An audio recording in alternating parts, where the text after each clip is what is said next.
So, Elena, I want to hear about the guys that you're talking to, looking for. What's it like for you being single and an adult entertainer? Well, it's probably not as bad as some people think. It just really depends on how you handle yourself. I have more access to men because I work around them than the average woman. But it also makes me a little pickier. I like So do that you you find- beat me to that. I was gonna say, does it increase your standards? Absolutely. If I wouldn't, if they were to, I always put myself in this situation. If they were to come into my work, would I be attracted to them? And that's a super high threshold. So do you find yourself mostly dealing with guys who are also in the industry? Yes and no.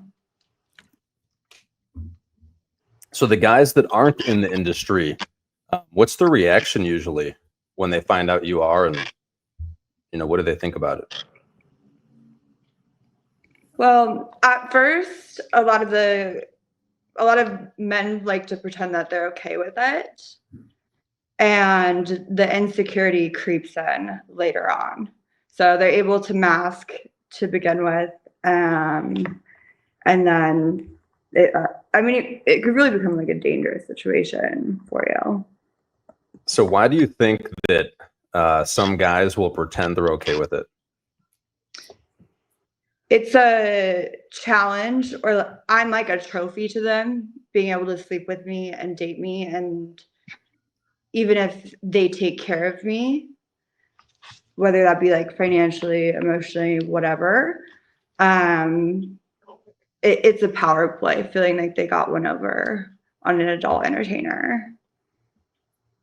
Yeah, I think it's just because they want to have sex and they want to tell you what you want to hear.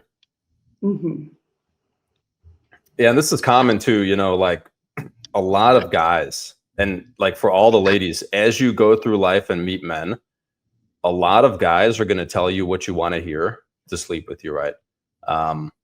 So, Alina, I want to hear the men that aren't okay with it, right? So maybe they tell you in the beginning they're okay with it, and then they realize later that they're not.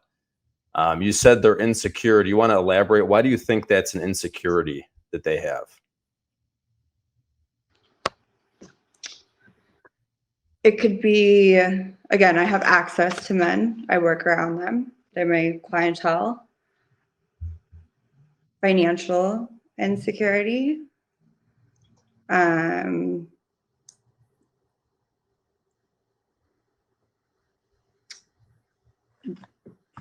really, I don't know what else. So, like, if a man tells you, these are my boundaries, and this thing doesn't align with what I'm looking for, and I'm not okay with it, is that security or insecurity? Well, that's just setting boundaries. But when it becomes an issue and an insecurity is when they or tell you what you want to hear, and then the truth kind of comes out later.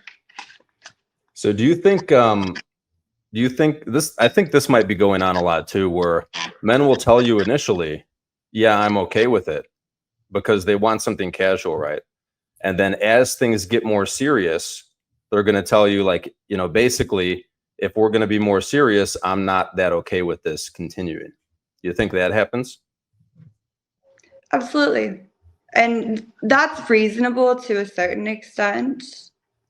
And kind of a decision you have to make for yourself, depending on the partnership and where you're at. And because my career is adult entertainment and nightlife. I'm an industry professional. There's a little bit of a difference between me and someone who just decided to go try out Experiment Rhino for like 6 months. Yeah, so this is your job, and you're not quitting because a man's like, hey, I don't like it. No. So yeah, and this is something I think, like, the deeper into the adult entertainment industry a woman is, kind of the more she has to come to terms with, like, a lot of guys aren't interested in something serious, but maybe some of the guys in the industry, like, they understand, right? And they're kind of down for it, right? So I think you kind of limit your pool of men to guys that are in that lifestyle as well.